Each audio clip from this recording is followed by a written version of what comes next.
Hello दोस्तों, मेरा नाम है अरुण कुमार। एक बार फिर से नीट स्टडी यूट्यूब चैनल में आपका स्वागत है। आज हम लोग Vinoba Bhave university semester 1 session 2023 से 27 वालों के लिए इतिहास MJ1 या हिस्ट्री मेजर 1 का गेस्ट पेपर देखेंगे। यदि आप विनोबा भावे यूनिवर्सिटी के अलावे देश के किसी भी यूनिवर्सिटी से हैं जहां पर NEP 2020 लागू है, या यदि आप 4 ईयर अंडर ग्रेजुएट प्रोग्राम के तहत सेमेस्टर 1 कर रहे हैं, उन सभी स्टूडेंट के लिए आज का वीडियो काफ़ी हेल्पफुल होगा। इस वीडियो में आपको पता चलेगा कि इस गेस्ट पेपर में किस प्रकार से प्रश्न है। यदि प्रश्न के बारे में आपको पता चल जाता है तो आप एग्जाम की तैयारी अच्छे से कर सकेंगे।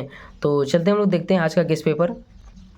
तो देख सकते हैं हम लोग यह गेस्ट पेपर सेमेस्टर 1 सेशन 2023 से 27 वालों के लिए इतिहास MJ1 या हिस्ट्री मेजर 1 का गेस्ट पेपर है। वीडियो को स्टार्ट करने से पहले मैं बता दूं कि जो इस गेस्ट पेपर का दाम है उसका यहाँ 36 लिखा हुआ है, RS 36 है, यानी 36 रुपया लिखा हुआ है, लेकिन लोकल मार्केट में आपको 30 रुपया में मिल जाएगा। ठीक है, तो देखते हैं हम लोग आगे। यहाँ हमारा कोर्स ऑफ स्टडी दिया हुआ है, यानी हिस्ट्री फर्स्ट सेमेस्टर मेजर 1 में क्या क्या पढ़ना है आपको यहाँ सारा दिया हुआ है। आप चाहें तो इसे पढ़ सकते हैं। ठीक है, तो इसको आप पढ़ लीजिएगा। आज की वीडियो में हम लोग देखेंगे कि हिस्ट्री मेजर 1 में किस प्रकार से प्रश्न पूछा जाता है। तो देखते हैं हम लोग पहला प्रश्न हमारा है, हड़प्पा सभ्यता की उत्पत्ति एवं विस्तार पर प्रकाश डालें। तो यह काफ़ी इंपॉर्टेंट प्रश्न है, इन सभी प्रश्नों को नोट कर लीजिए। और मैं बता दूं कि इस गेस्ट पेपर में जितना सारा भी प्रश्न है या सेमेस्टर 1 में हिस्ट्री मेजर में जो भी प्रश्न पूछा जाएगा उनका सारा नोट्स मैं अपने से हैंड राइटेड नोट्स इस चैनल में अपलोड करूँगा। तो चैनल में नहीं तो चैनल को सब्सक्राइब कर लीजिए ताकि आपको एग्जाम के समय में हेल्प मिल सकेगा। तो इसको नोट कर लीजिए, यह हमारा पहला प्रश्न था। दूसरे प्रश्न की ओर हम लोग चलते हैं।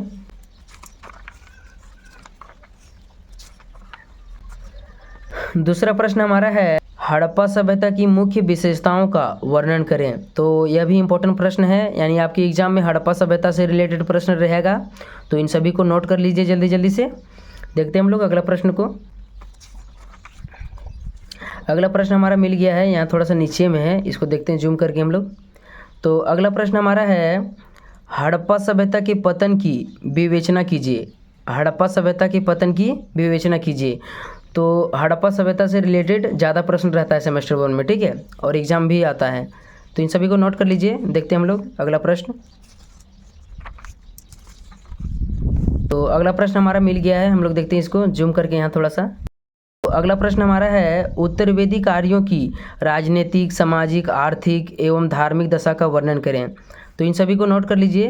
जितना सारा भी प्रश्न रहता है और जितना भी एग्जाम में प्रश्न आता है, ठीक है, इसी गेस्ट पेपर से रहता है। 90+ आप मार्क्स इसी गेस्ट पेपर से उठा सकेंगे, इसलिए आप सारे प्रश्नों को नोट्स कर लीजिए। ठीक है, नोट कर लीजिए और इनका तैयारी अभी से शुरू कर दीजिए। तो देखते हैं हम लोग अगला प्रश्न को। अगला प्रश्न हमारा है, ऋग्वैदिक कालीन भारत की राजनीतिक, सामाजिक, आर्थिक एवं धार्मिक अवस्थाओं का वर्णन करें। तो इम्पोर्टेंट प्रश्न है, एग्जाम में ऋग्वैदिक या उत्तर वैदिक काल से रिलेटेड एक प्रश्न रहता है, इसलिए इस गेस्ट पेपर में दोनों प्रश्नों को दिया गया है। ठीक है, इन सभी को नोट कर लीजिए। देखते हैं हम लोग अगला प्रश्न। अगला प्रश्न हमारा मिल गया है, इधर हमारा है। तो अगला प्रश्न है, वर्धमान महावीर के जीवन एवं शिक्षाओं का उल्लेख करें। तो एग्जाम में वर्धमान महावीर या महावीर के जीवन और महात्मा बुद्ध के जीवन से रिलेटेड दो प्रश्नों में से एक प्रश्न रहता है। ठीक है, तो इम्पोर्टेंट प्रश्न में आता है, तो इसको नोट कर लीजिए। देखते हैं हम लोग अगला प्रश्न को। अगला प्रश्न हमारा इधर है। अगला प्रश्न हमारा है, गौतम बुद्ध के जीवन एवं उपदेशों का वर्णन करें। गौतम बुद्ध के जीवन एवं उपदेशों का वर्णन करें। तो यह भी इम्पोर्टेंट प्रश्न है, इसको नोट कर लीजिए। बौद्ध धर्म से रिलेटेड है। ठीक है, देखते हैं अगला प्रश्न हम लोग। अगला प्रश्न हमारा है, मगध के उत्थान का वर्णन करें। मगध के उत्थान का वर्णन करें। तो यह भी इंपॉर्टेंट प्रश्न में आता है, इसको नोट कर लीजिए। देखते हैं हम लोग अगला प्रश्न को।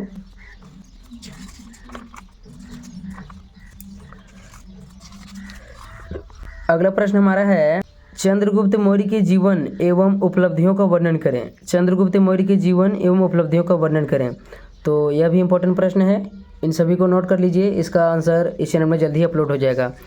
हिस्ट्री मेजर में जितना भी मतलब आपका प्रश्न रहेगा, ठीक है, मैंने उसका सारा नोट्स तैयार कर लिया है। उन सभी का आंसर इस चैनल में जल्दी ही मिलने वाला है आपको। देखते हैं हम लोग अगला प्रश्न।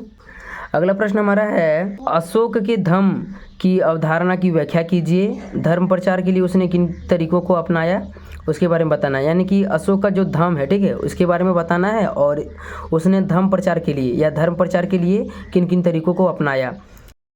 देखते हैं हम लोग अगला प्रश्न। अगला प्रश्न हमारा है मौर्य प्रशासन पर प्रकाश डालें। मौर्य प्रशासन पर प्रकाश डालें, ठीक। तो एग्जाम में मौर्य साम्राज्य के प्रशासन या मौर्य साम्राज्य के पतन से आता है प्रश्न। तो 2 प्रश्न इंपॉर्टेंट रहता है मौर्य साम्राज्य से। तो मैंने जो बताया मौर्य साम्राज्य के पतन से रहता है प्रश्न, तो वही प्रश्न है अगला। अगला प्रश्न है मौर्य साम्राज्य के पतन के कारणों की समीक्षा करें। तो यह भी इंपॉर्टेंट प्रश्न में आता है, ठीक। मतलब आपको 5 से 6 प्रश्न यदि आप पढ़ लेते हैं सेमेस्टर 1 में, तो आप एग्ज़ाम की तैयारी एकदम पूरा अच्छे तरह से मतलब मार्क्स उठा पाएंगे एग्ज़ाम में, ठीक।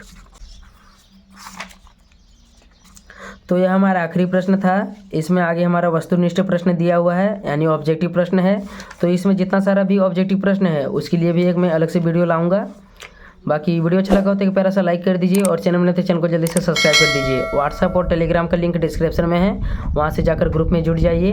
यहीं आपको सारा PDF मिलने वाला है। तो आज की वीडियो में इतना ही, मिलते हैं नेक्स्ट वीडियो में, तब तक के लिए धन्यवाद।